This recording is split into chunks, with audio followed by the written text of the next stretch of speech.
Okay, ladies. Hello. Hi, Monica Lewinsky. Welcome back to the show. Hi, Chelsea. Thank you. So happy to be here. Always happy to see your smiling face. I was recently on your podcast, which is called Reclaiming Everyone, which is a fabulous new podcast that Monica launched with Wondery, which, by the way, you have the nicest podcast studio that I've ever been in. Oh, thank you. It is actually the Amazon Music studio podcasty thing, so not my design yet, but one day I'll have a set. So okay, well, whatever, they hooked you up. It was sweet. I was like, we this call is a that nice the good setup. room. We call that the good room. I'm like, we have to have the good room for Chelsea. I loved having you. Thank you so much for coming on. I've heard from people, friends of mine from around the world, how much they loved your conversation and are big fans of yours. So, oh, well, thank you so much. I mean, I'm really happy for you in this phase of your life that you're in right now, because I think the podcast is so emblematic of who you are from what I know of you. And you're having really meaningful, cool conversations with people. And it is called Reclaiming because why?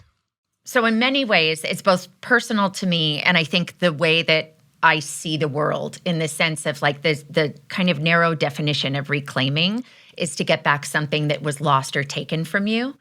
And I've had that experience personally, they're big reclaiming. So for me, my reclaiming my voice and my narrative after having lost it 27 years ago was a big thing. But there are so many ways and so many elastic definition, or I guess what's a better way to say it? It's like I like to use an elastic definition in the show. So it's really, I feel like I could sit down and have a conversation with anybody and there will be a thread of reclaiming in there because they're big ones and little ones. And I really see it in some ways as in that wave that mindfulness came in and we all started to sort of look at our world through a lens of mindfulness. I think reclaiming is like modern trauma. I think reclaiming is sort of one of those things that we're going to be thinking about and seeing our world through that lens a bit more, of this idea of what are the steps to try to pull something back in, whether it's big or, for me, I don't know about either of you, I have really bad road rage. So it's a reclaiming for me when I call someone a fuckface, but then I don't flip them off. I'm like, I pulled my calm back. I found my center again. You know, especially LA, you have to be careful now. I think the other year, someone had a gun pulled on them on Sunset and Crescent Heights. That's crazy. I have rage about temperature. I have rage about the temperatures of refrigerated items. When I get something out of a refrigerator that's not my own, because all of my refrigerators are set to 34 degrees Fahrenheit. Okay. That is as cold as you can pretty much make it. And that's the temperature I like. When I go into a refrigerator, I just did this here in this podcast studio. It was a fucking medium warm, like a tiny bit cold Diet Coke. There's nothing grosser than that. You know what I mean? 100%. Everybody needs to, and if you don't have fully cold beverages, because obviously you have to replenish them. They can't always be cold. Then there has to be ice close by. Right. I have temperature rage. I hate medium, cold drinks that aren't cold. Agreed. I want them condensation on the outside of the glass. You know what I mean? I need to see. Hurt. They're so I need cold. to see the cold. I need to see the temperature before I have the drink. Even if someone's bringing me a cocktail in a restaurant, if there's not the right amount of ice in the cocktail, I already know I'm going to have to send it back. Yeah. And I mean, I have to be high maintenance in that way because I just need to be pleased. Just that way? Temperature pleasing. Yes. The same when I sleep, it has to be at 68 degrees. I'm even colder. 68. That's I'm boiling at 68, girl. What temperature do you sleep in?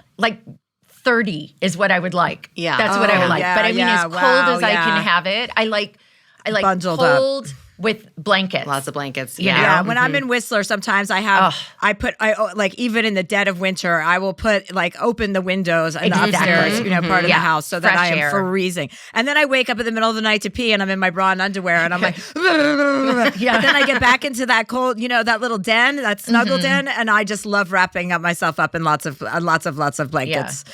It's the best. You know what? Sleeping game changer for me has been, without batteries, is a a heating pad has been a really big game changer of just, they turn off after 2 hours, but it's like a little cuddle. Ooh. You can put it on your tummy, put it on your chest. And it doesn't get you too warm because if you like to sleep in 30 degrees. I know, but I keep it on low and it just, I don't know, the one I have, it just somehow feels nurturing. Yeah. And it calms me down. Well, heating pads tend to feel that way. That's true. Yeah. I got one of those air conditioning mattress pads where basically you can adjust the temperature to heat or cool. Yeah. Mm-hmm. So, because Doug, my dog, won't sleep in bed with me because he has so much fur, so he gets so hot. So I was like, maybe if I put this on full blast, he can sleep on the cold next to me because you can do it for either side. So I'm going to try that when he comes back. Right now, he's vacationing in Canada.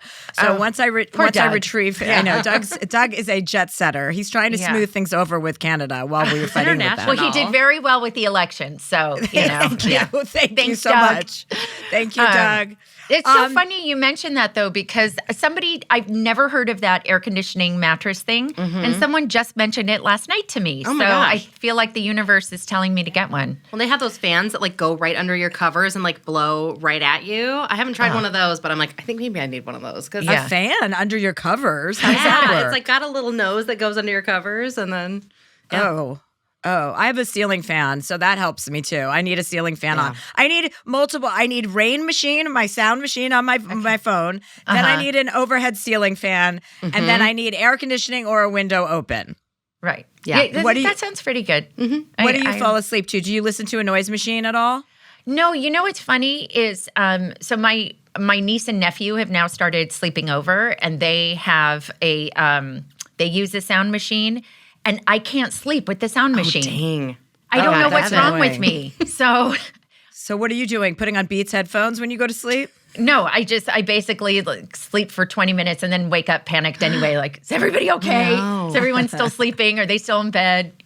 So I don't have a sound machine. But I do love, actually my favorite, my probably best sleep is when I'm at the ocean. So when I can hear the waves crashing all night long. Oh, yeah. That was my sound machine for a while, were waves crashing. And then I moved to rain, and then I moved to thunder, an actual thunderstorm. I like it to have it be as disturbing as possible while I'm sleeping. Slightly afraid. So, Monica, what are some of the things? I mean, you've had some really interesting people on that you've interviewed on Reclaiming, your new podcast. So what are some of the things that you've learned that have been inspiring to you from some of these guests? Oh, my gosh. Every conversation, I think I have had a moment where I've either said out loud or thought inside, wow, whether it's a moment of sort of someone sharing a moment of vulnerability that I think I hadn't expected to see or feel.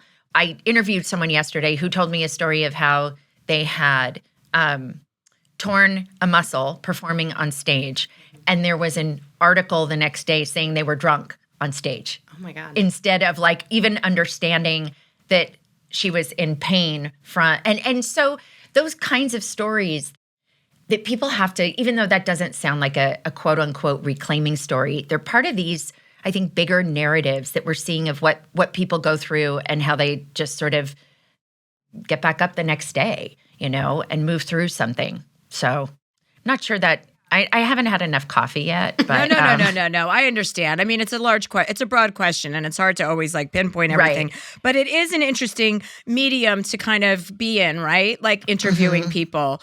Learning how to interview people, learning the conversations that you're having and the meaningfulness behind those conversations, right. What people are revealing. And I think obviously podcasts right now are one of the biggest number one ways people are listening and getting their information, especially if they want to bow out from the news. So what are some of the podcasts that you listen to? Well, I love your podcast, but I wanted to go back to something for a second from when you were on, because I had a question for you. We had what felt like a really meaningful exchange around motherhood, not wanting motherhood, I was asking about if you thought you were sharing about with your brother and stuff. And later on, I realized that was I doing to you the thing that but in a different version of trying to find a way that, yes, you actually maybe secretly did want kids, but there was this reason why you didn't. Did it feel that way to you after? No, not at all. Okay, so I don't owe you an apology? No, please. Okay. Are you kidding me? Okay. Not at all. I'm not like that at all. Things go in one ear and out the other, and I take very little personally. Even if it's personally directed at me, I still don't take it personally. I'm pretty good at that. Yeah, no. I mean, I think we all have to get a little bit better at that. It would be a much more sane way to live. I know that I'm saner when I pay attention less to what people are saying. But I think it's always very interesting. Like, it's such a privilege, right, to be able to have these kinds of conversations, to be making a living and, talking to people about things that are interesting to you. So, I mean, what better platform to be able to get up every day and bitch about the temperature of ice or bitch about the temperature of my Diet Coke, that I shouldn't be drinking in the first place. I was just thinking about the gym at my hotel that I stay in New York. Like I walked in this morning and the lights were so bright, right? Oh. And I was like, oh God. And so I texted my contact at the hotel and I'm like, is there any way we could just dim the lights in the gym?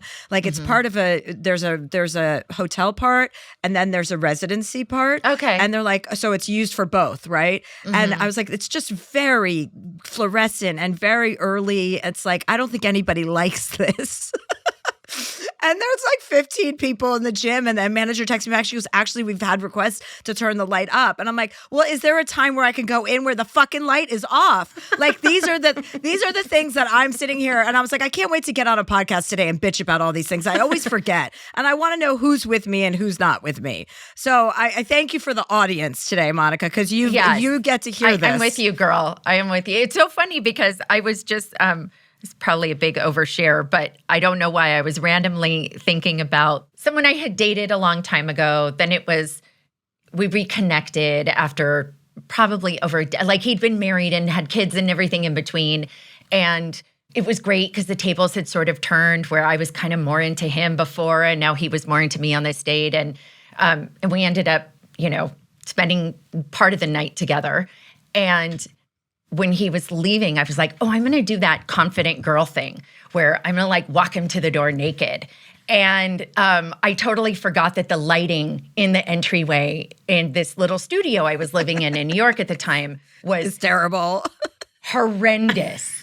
And I literally saw the look on his face change. And the invitation for him to cook me dinner when I got back from my trip like never materialized. Oh, no. I mean, it was that bad. Where because of overhead lighting? Overhead lighting. But it was also kind of fluorescent-y. And it was just the worst. It's the worst. I've seen cellulite on my forehead under overhead lighting. Literally. I've seen things that I'm like, that can't possibly truly exist on my body. There's no way that exists. I mean, whoever came up with overhead lighting, I dated a hotelier once, Andre Balazs, and he explained to me. Andre. Who doesn't?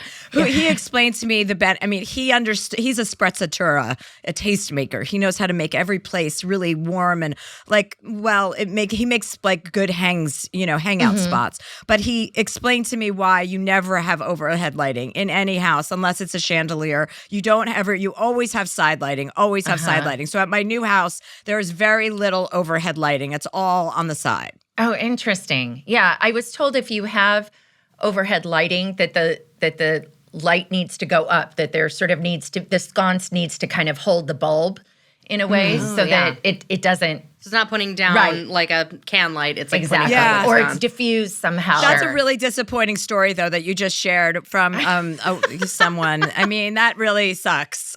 Sorry. Damn. That's horror movie lighting. Yeah, I've had way worse, but but it was one of the. It's just so. I mean, it's just random because I think that happened maybe 10 years ago, and I was just thinking about it this morning. So it haunts you. Yeah, all the ways when we try, I think, as women to try to heal and grow and mature and evolve, all those things. It's like, at least for me, I find I try things on. Like, oh, okay, I read about this thing or so-and-so told me this story. And so I'm going to see if that works for me. And it's like, I'm going to be the confident girl who just, walks over to the door naked. And it Didn't work. It didn't quite pan out. No. That's okay, That's though. all right. It's good to know. It's good to Exactly. edit those people out of your life, no matter how they get edited out. You know what I mean? Yeah. That's okay. What we did talk about when I was on your podcast was a lot about it felt like you were really curious about my relationship with my nieces and nephews and how to kind of not replicate that, but how to have that be more of, I mean, it is a pretty big character in your life already, your niece and nephew, right? Mm-hmm. Yeah. Yeah. But you, unlike we discussed that I'm someone who's never wanted children. You actually did want children and you don't have children, but we were talking about focusing and what it means to be, present in children's lives without being a mother. So how is that working for you with your niece and your nephew? Like, how do you see your role in their life? They bring so much joy to my world. And I think I imagine you felt this way, most people do. It is a shock the moment they're born, even though you haven't birthed them. It was, I will get in front of a bus for this human being, like hour 4, or hour 10. That is already now an establishment. There is just this deep love and bond. And I hope, and I think I'm a safe place for them to come and just kind of get loved up. I think that's, but also, set boundaries in different ways, encourage they're both so creative and really different and extraordinary children. I feel so lucky. And probably the best thing I did as an auntie is get car seats. So that allowed me to have my own relationship with them. And, I get to help out a little. It makes it a little easier in moments for my brother and sister-in-law. But more importantly for me is I think we just developed our own routines. We develop our own experiences together that I know I look forward to and they look forward to too. So it's very special. And now, as I said, they, spend the night on occasion and like they each have their own little nest in my bedroom. And, there's the routine of that, which is great. And then, by 8:30 the next morning, I'm like, okay, bye. Bye. After pancakes, bye-bye. Yeah. So I speak about these 3 girls in my book. I call them Poopsie, Whoopsie, and Oopsie in my book. And I'm able to apply this more to them than I am to my nieces and nephews. Although I do judge my nieces. I'm more my nephews than my nieces. I have a lot of more latitude for women, obviously.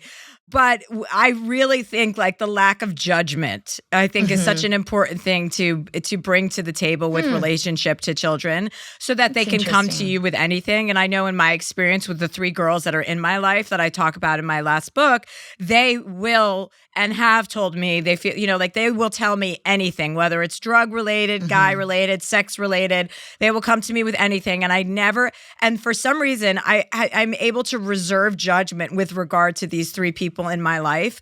And I feel like that is something as a child that every child needs, right? They need someone that they can tell anything to, that there are no repercussions and there's and there's just no shame put on them because it's so important to be able to just share stuff without being judged.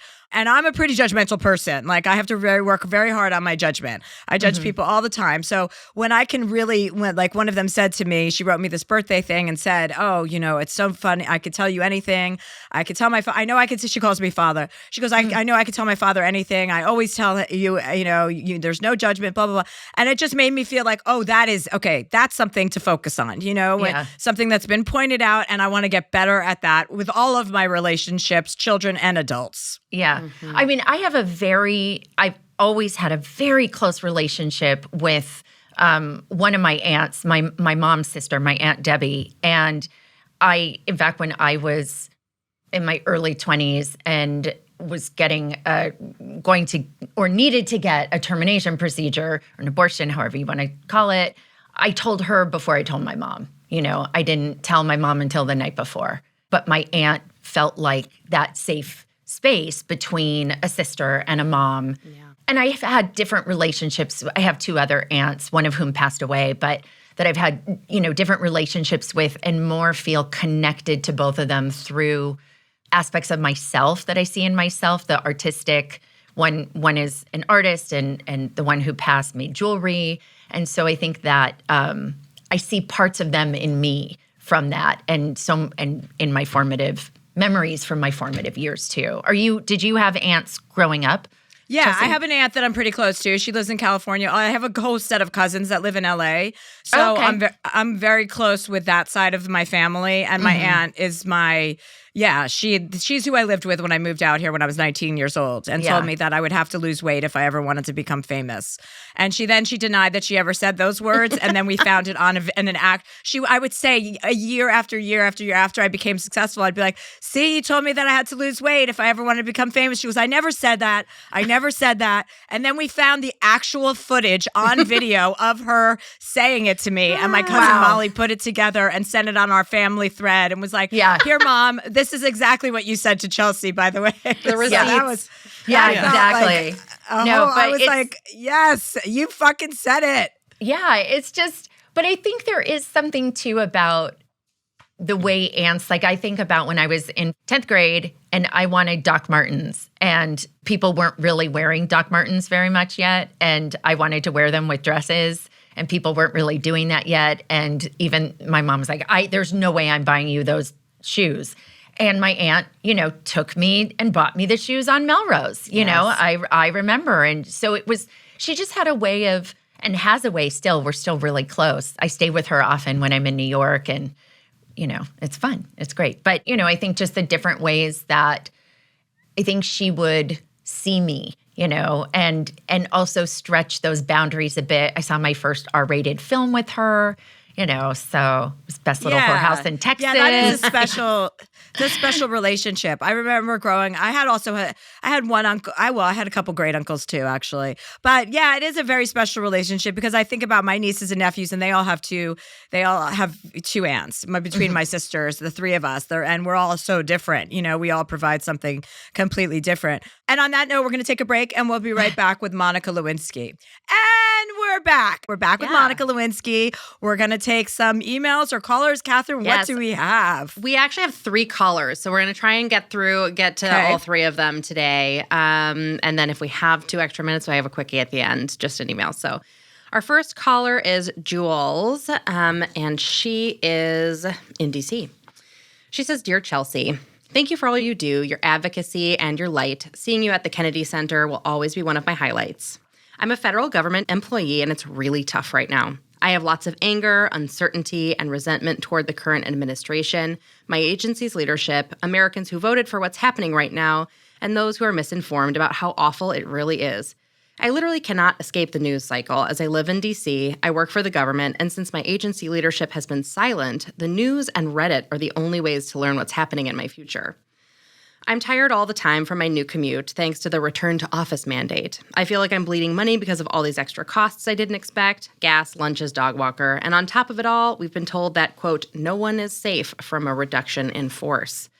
My boyfriend says I'm getting irritable, which I am, who wouldn't? I'm on a contract where I can't quit the federal government for another 8 months without buying myself out, so I know I'll be here until I'm fired or things settle. The way things look, supposedly my contract will terminate in January. Do you have any advice on how to cope with all this uncertainty and find joy in this chaos? Thanks for being such a light in these wild times, Jules. Hi, Jules. Hi, how are you? This is our special guest, Monica Lewinsky, today. Hi. Oh, hello. How are you? Doing well, thank you. How are your other colleagues dealing with this? Do you work closely with a lot of other people? Like, are there other people who are feeling the same way that you're feeling? Yes, for sure. I think a lot of us, no matter what organization you're in, it's kind of the same vibe. People are pretty down. Yeah, I understand. I feel you. I feel like, we can all relate to feeling pretty down, especially now, regardless of, obviously you're in a different situation with a government job. But I think the best way to kind of, so that you're not all of the stuff that you're putting into your brain is not all related to what's happening with this administration is kind of a goal. You know, like I start my day either meditating or working out before I listen to any podcast or the Daily or read my Politico. Like I just get up and I'm like, okay, this is going to be a good day for me. So whatever it takes to get you there. I mean, if you have to get up and read a book for an hour to just put you in a different place, I would suggest trying to like create some different habits so that when you go into, because work is going to be work and that there's going to be people around you with that energy and everyone's going to kind of be commiserating. And that's fine while you're there, but it shouldn't take over you. Like I always think about negativity as a component of your life, but don't let the negativity run you. You know what I mean? So what are some things that you can do that will make you happier as a person? What are some things that you know make you happier as a person? I definitely try to make a separation when I get home. And honestly, one of the silver linings is because we can't telework anymore. There now is like a distinction of like work and home.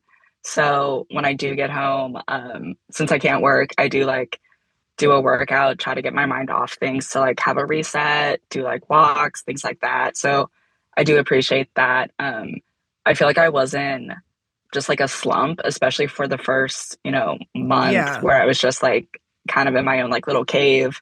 So I'm emerging now to like do things that bring me more joy, like seeing friends, being more active. It's spring now. So like just seeing the sun is nice. Yeah, totally. No, I mean, the season alone is a reason to be more like happier. It's like, it's more upbeat.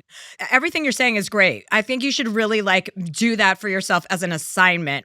You know, when an hour or two goes by, when I don't think about the administration or the government, that's a home run. Like if I can get through an hour or two and go to a dinner and it doesn't come up and I'm not thinking about it, I'm like, okay, mission accomplished. It doesn't need to be 10 hours of the day that you're not thinking about it. You just need a break from the constant. Yeah, that's a really good point. Thank you. And also really try and find some books that you can escape to. Like books to me are my salve always. Monica, do you feel that? I mean, I think we've spoken about that, right? Yes. How important it is to have like this is a new book that I want to recommend also. It's called The Mirror and the Palette. My friend gave it to me and it's fucking amazing. It's about female history and it's all about like it's such an inspiring. Like every time I read that, I choose to read that rather than to watch the news or read the news.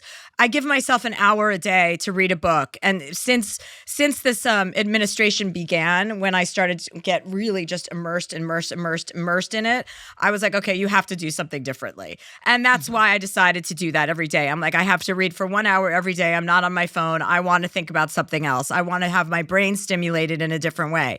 So I think you just have to really figure out what those things are. If you're not a reader, force yourself to fucking read. Like you will get into it. Just find a book that's great and you will get into it. Start with this book. It's going to be fascinating to any woman. So it's called The Mirror and the Palette. But just really make sure you're getting outside, you're getting in fresh air, you're you're exercising, doing all the things, meditate, write down things that you're grateful for. You know, there's a million things you can do to lift your spirits, and those are all mood lifters. Monica, do you have anything that you do to lift your spirits? I do. I don't know if this would resonate with you at all, but I'm very impacted by the aesthetic of my environment or pretty things or cute things, just things that make me smile. And so I will go out and I'll get some new mugs. I know it sounds so dumb, but it's like one of the things you're doing in the morning is I'm making my coffee. When I open the cabinet and there's this, a mug that makes me laugh. I have one from Lala. What's it called? Lala. It's the yellow coffee place, and they have this mug, and it says, "Don't be a dick." And so, it's like it makes me laugh. And I think just even it's such a tiny thing, but laughter in particular, or sparking joy, as they would say. Of I was at Disneyland recently, and I got a great mug from there to remind me. That. So I just got a set of mugs. Someone sent me a set of coffee mugs of me skiing with me skiing in my bikini with my dog on my back. And I was like, oh my God, what a great gift. So cute. Also writing, if you're a writer, writing and spending spending an hour a day writing, I would just seriously carve out an hour of your day that's not socializing, that's not with anyone else, that's doing something like specifically that feeds your soul, and it should be something, whether it's like, I mean, for me, it's reading a book, but for whatever that means for you, like, to just really be diligent about that, especially now when so much of our time is taken up and attention is taken up with what. Mm-hmm. I'd also, do you have a bathtub? I do, yeah. I would, something that's maybe a little less having to do, because I'm like, I'm listening to Chelsea and I'm like, wow, you're so disciplined, Chelsea. I'm so impressed by you. And I'm like, oh, I'm lazy compared to that, or I would figure out a way to not do that. But I take baths a lot as a way to, and I make a ritual of it. And that sometimes can help too. I mean, your mind can wander to the dark places, but there's something there also. And just the idea of in saying to yourself, repeating to yourself that you want to be positive, that you want to be optimistic. Finding optimism in the dark is a skill set like that we have to work on and fine tune. But it is an important quality, and it's also contagious. When you can really find optimism within dark times, you can also help other people feel better. So so that's something to think about as well. Thank you. That makes a lot of sense. I didn't think of it in that light. So that's a really good perspective. So yeah, I appreciate it. Okay, cool. Yeah. Thank you so much for calling in and stay strong. Stay strong during this fucking fiasco we're living through. Well, thank you. Thank you for your time and the advice. I really appreciate it. And if you want to cheer yourself up, all these judges are ruling against Trump, every left, right, every time we turn around. So that's joyful. George Santos is going to prison for 6 years. That's fun. Yes. You know what I mean? There's some good news happening. I didn't hear that news. When did that come out? Oh, yeah. It came out the other day. He's got it sentenced to 6 or 7 years in prison. Yes, I did a little PSA about it because I was so excited about the good news. I was like, I could use some. So, I mean, sure, Trump will probably end up pardoning him, but who gives a shit? You know what I mean? At this point. You know what? There is a gal who's on TikTok. It's Amanda's Mild Takes, which I think is a hilarious name on TikTok. But she talks about like all the things that are actually going right. So like, take a look there. She's got some good stuff to say. Yeah. Amanda's Mild Takes. Okay. Great. So, all right. Thank you so much, Jules. Thank you. Bye, Jules. Right. Bye. It's like also a good reminder to sort of like leave work at work. Like these are the sorts of things I think that probably are keeping her up at night and she's roiling about them. But, something that helps me sometimes if there's like something stressful or I'm like worried about something is saying like, oh, I'm off the clock for that right now. Whether it's like a work thing, a family thing, whatever, like I actually don't need to be thinking about that right now. I'm off the clock. I'm like in bed. It's 4 a.m. Yeah, there is something nice to be like said about being so divorced from your work, like that you really just don't care anymore about your job. It's just a paycheck. You know what I mean? Like it's easy. It's better than having to bring your work home with you, because at this point, that's what it is a paycheck. How can she be passionate about something that's being threatened, Right, right. Well, hopefully we were some help to her. I don't know. Yeah. No, I think that was very helpful. Okay. All right. Well, our next caller is Jeremy. He says, Dear Chelsea, he's having a really tough time. I'm a 43-year-old gay man, and I've recently had the hardest year of my life. A year ago, I lost my dog of 16 years. 2 months ago, I lost my mother, who was my best friend. And 3 weeks later, my partner of 3 years left me. I feel like I've lost everything this year. I have no kids and no parents. How do I keep going? What's the fucking point? Jeremy. Hi, Jeremy. How are you? Hey, not too bad. How are you?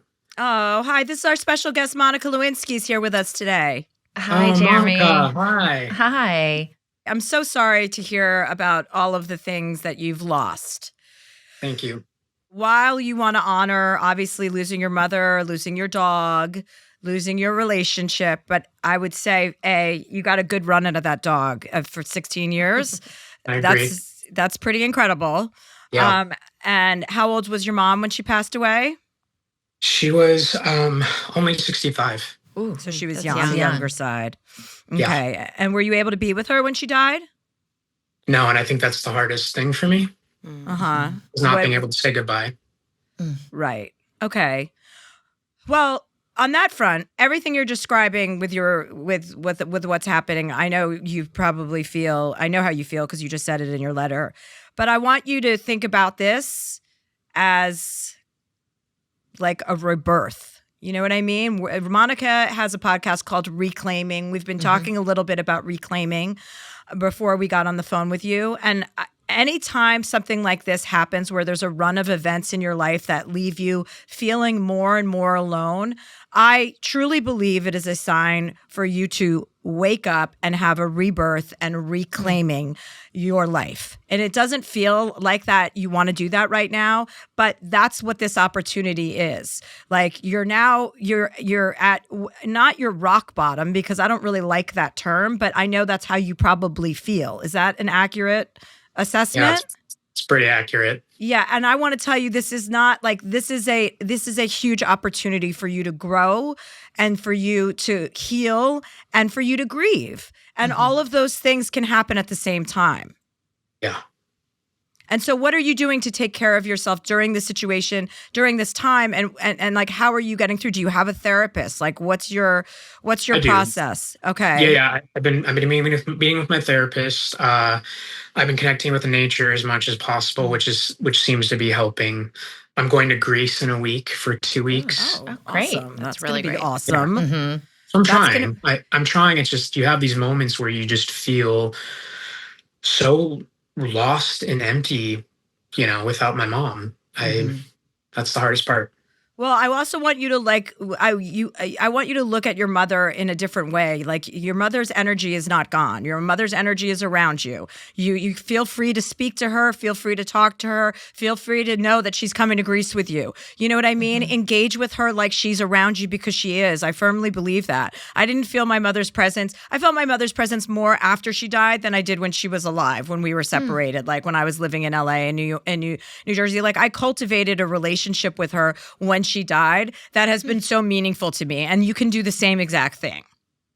Yeah, I'm really trying to allow yourself to grieve. It's okay. It's absolutely okay. You've lost 3 really important people in your life. Like that is massive, but it's also an opportunity for you to like look ahead and see how you want to go through this grief and what you want to do on the other side of it. What do you want to accomplish? What do you want your life to look like?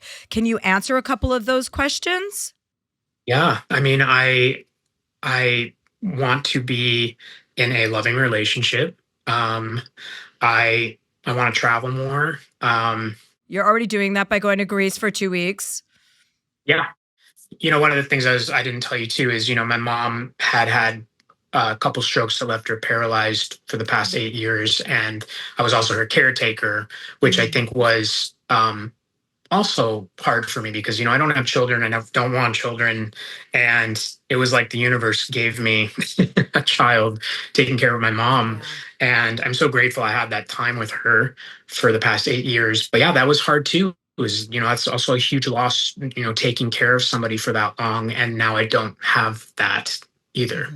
Right. So, but these are all these are all things that you did that you were wonderful to do. Being able to take care of your mother is that's a privilege, and you were able to experience that. So instead of focusing on the fact that you weren't there when she actually died, focus on the fact that you were there so many times before that.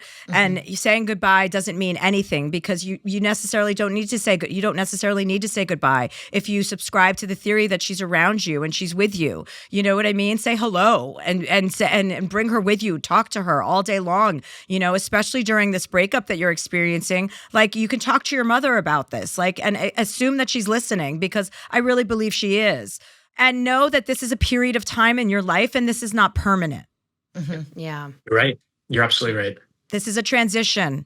And so just honor the transition you're going through, but keep your eyes up towards the sky. Don't be a victim. Don't lay down and go, I can't take anymore. You can. You've taken all of this on, and now it's time to move through it and kind of lift yourself up out of it. And I think this vacation to Greece for 2 weeks is going to be exactly what you need. Yeah, I think that's going to be use that as a starting point. Okay, this trip is the beginning of the rest of my life. So how do I want to live the rest of my life? And write down all the things that you want out of life. Write them down and read them every single day. Make this stuff happen. But you just want to change the channel and you want to pick up the vibe a little bit, and that's going to happen on this vacation. I know it's going to happen for you. I really hope so. To use another tool from Chelsea's toolbox, maybe you don't call it a gratitude journal, but like writing down one thing, even if it's only one thing every day that brings you a small amount of joy, can help you remember that like in every day there is some joy, even if it's like this cup of coffee is so good. You know, as many things as you come to throughout the day, writing those down so that you have that to look back on and have that present in your mind. Like, here are things that bring me joy on a daily basis. Another fun, it's not fun, sorry, wrong word, but another nice thing to do about someone when they've passed away is to take time each day to honor that person and to think of, write down one of your favorite memories or what your most meaningful interactions with your mom, either when she was dying or when you were young or something that happened growing up, whatever is meaningful. Like if you take that time in the morning and do that to honor her, and it's kind of a nice way to help you get through losing someone, you know, and reestablishing what they meant to you and why your relationship was so powerful and meaningful, you know, and I think that's a great way to honor someone. And that way you're kind of taking care of that first thing in the morning, you know, or whatever time of day you want to do it. You don't have to spend your whole day grieving if you can really properly grieve for like 10 or 15 minutes a day. Do you know what I mean? Yeah, I totally agree with that. Yeah. Jeremy, is there a reason, is Greece significant for you, or did you have this trip planned for a long time? I've been wanting to go, and me and my partner were going to go. And when the day after we broke up, I was like, you know, fuck it. I am going to Greece. The next morning, I was like, I booked the trip. I planned everything out. It was a good distraction for me for a week, just planning all the details. I also, I direct high school theater too. And we did Mamma Mia this year, and Greece was, you know, Mamma Mia takes place Top in of Greece. mind. Yeah. Yeah, so I was like, why not go to Greece? Fun. Where are you going in Greece? I fly into Athens, and then I'm going to Mykonos for 2 nights, Paros for 2 nights, and then Crete for 6 nights. Oh, fun. I'm going to all those places too. Really? Go No set way. the stage for me, will you? Yeah. I definitely will, for sure. Set the stage for my arrival, but I'm glad you're taking this trip, and I can hear the sadness in your voice, and I just remember this is not a permanent situation. This is a moment in time in your life, and you're handling it well. I'm glad you called in, and I have very high hopes for your future, as you should too. Thanks, Chelsea. I really appreciate it. Yeah, you're welcome. You're welcome. Have the best trip. Thank you. And Thanks, go hook up Jeremy. with some random guys, okay? Yeah. That sounds good. Okay. Okay. All right. Thanks again. Bye. Okay, take care. Bye. Bye. Bye. There's no better answer to when you're with someone and they break up with you or your relationship ends and you take the trip anyway. That's always the answer, is to go on the trip anyway. Well, let's take a break and we'll come back with one more caller. Okay, great. We'll be right back. And we're back with Monica Lewinsky, who is the host of her new podcast called Reclaiming. So Jen is writing in, the subject of her email is ghosted for being pregnant. Dear Chelsea, I worked with a woman for nearly 7 years in a very grueling and demanding workplace. Over the years, we became best friends. She hung out with me and my husband, became an aunt to our puppies, and was one of my closest confidants. Once I left that workplace and she moved to another state, we remained close friends. Instead of daily interactions, we had monthly FaceTimes and visits every few months where we'd talk for hours and catch up on life. I always felt a bit like I was the one instigating the communication and at the time she had a much larger circle of friends than I did, so her time was definitely in high demand. But we maintained a close friendship. Then last year, I got pregnant. She was so happy for me and even said she'd be an aunt to my child. We had 2 planned visits early that year that I had to cancel due to a first bout of COVID, and then an emergency vet stay for my pup. She said she understood, and we continued our FaceTimes. I sent her an invite to my baby shower, and she replied that she couldn't make it but would be sending something. Well, nothing ever came, and I never heard from her again. I also didn't reach out because I was late in my second trimester and had a scary car accident that complicated my pregnancy. I was pretty hurt that she stopped talking to me, especially knowing I was pregnant and dealing with a lot. Now over a year has passed and I have a beautiful baby girl. I still think about this friend and wonder why she stopped talking to me. I'm tempted to reach out sometimes to express my hurt and seek an explanation, but then I think that a friend who would ghost me during my pregnancy isn't a friend worth having. I have since created a close-knit circle of friends locally that were so supportive during my pregnancy and now my life as a new mom, but my mind does come back to this friend frequently. Should I reach out at least for closure or just move on completely and leave this former friend in the past? Sincerely, Jen. Hi, Jen. How are you? Hi. Good. How are you guys? Hi. That's our special guest, Monica Lewinsky, is with us today. Yeah, nice to meet you. Nice to meet you. I would let it go. I would let the friendship go. I would say you kind of have your answer. You know, some people don't really does this woman have any children? Sounds like she's single and child-free, right? She's single. Yeah. Yeah. Some people just don't respond or react well when their friends get pregnant. Like they don't want to be in that scene. Like I've seen it happen. And I've seen it happen to friends and stuff. Like some people just don't want to be involved in that. And if she really did care or was interested, you would have heard from her at this point. Also, because you said you have a nice circle of friends, I would focus on that. I always like to focus where the light is. Not, you're not going to get the answer that you're looking for. No one's going to say, I didn't want to be friends with you because you were pregnant, if that's even the reason. You know what I mean? No one's going to say that. So you're kind of asking for something that you're not going to get, and you're just going to further your disappointment. I would really just focus on your friends that you have and just move on. And if you ever hear from her, great. But it's also not like worth a confrontation. That's what I think. Monica, what do you think? Well, where I agree with you is on the focusing on your circle of friends that you have now, which is great because friends are so important. And I think as we get older, it can be harder and harder to cultivate new friends. So, that's an important place to put your focus. I think what came up for me were my own experiences of difficulty when some of my closest friends got pregnant.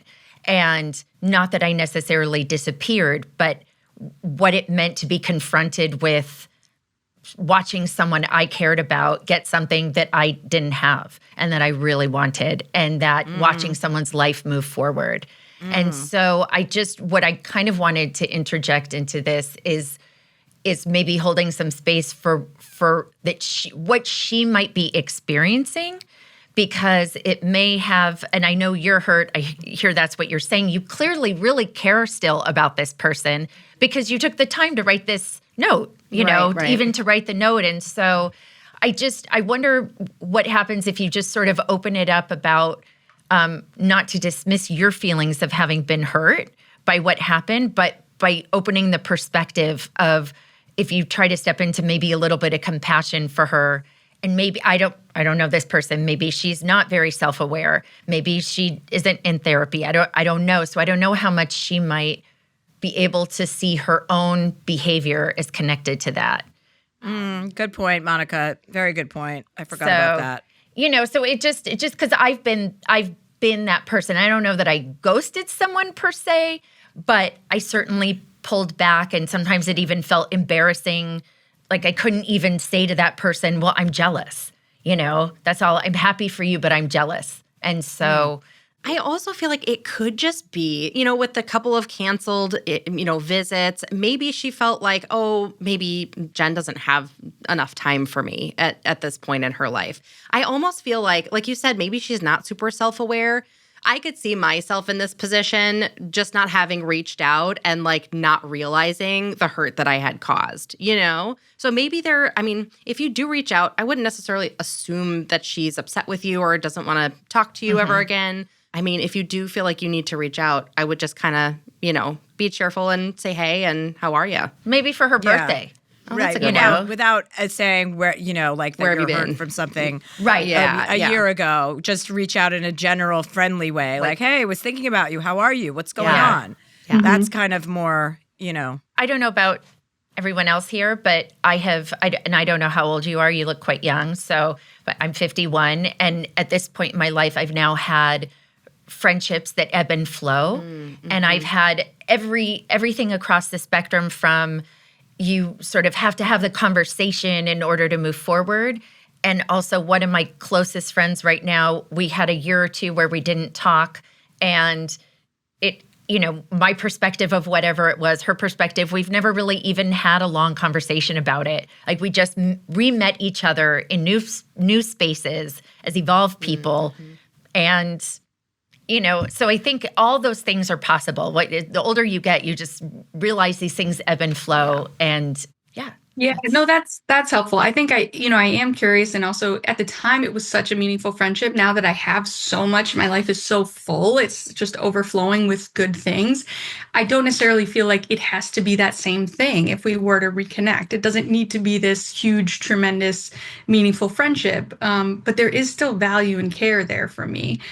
Clearly that the hurt is still showing up. So yeah, that's helpful to just reach out and do it friendly. And then I guess also I worry if she responds in a way of, yeah, let's pick things back up. I think I'm a little more guarded now, not kind of jumping in feet first and throwing myself fully back into a friendship. You also don't need as much from her at this point, Right. Well, do you feel like you have a path forward, Jen? Yeah, I think that's helpful. Thank you, guys. Okay. Oh, thanks, Jen. Thanks for calling in. Yeah, thanks for having me. Thanks. Okay. Have a good day. Take care. Bye. Okay, girls, we did it again. Another episode of Dear Chelsea wrapped up. Problem solved, left, right, and center. Some serious phone calls today. I think we handled it well, girls. Monica, thank you. Everyone can tune into Monica's podcast, Reclaiming, on anywhere you listen to your podcast. It's a Wondery podcast, though. I do want to shout out Wondery. And it's on YouTube too, right? And it's on YouTube. Exactly. Oh, Thank right. you. Yes. Nice lighting on that podcast, I have to say, Monica. Very nice lighting. I saw myself. I was like, ooh, how dewy. Yeah, you looked gorgeous, darling. Okay. Well, overhead thanks for lights. coming into studio, even though I wasn't Thank you. there. I know. You owe me, girl. No, I'm Same kidding. time next year. Chelsea, Yeah. you'll be somewhere else. We'll be here. Well, I'll wear pink. And, Okay. Perfect. Much love to you. Love you. You Take too. care. Bye.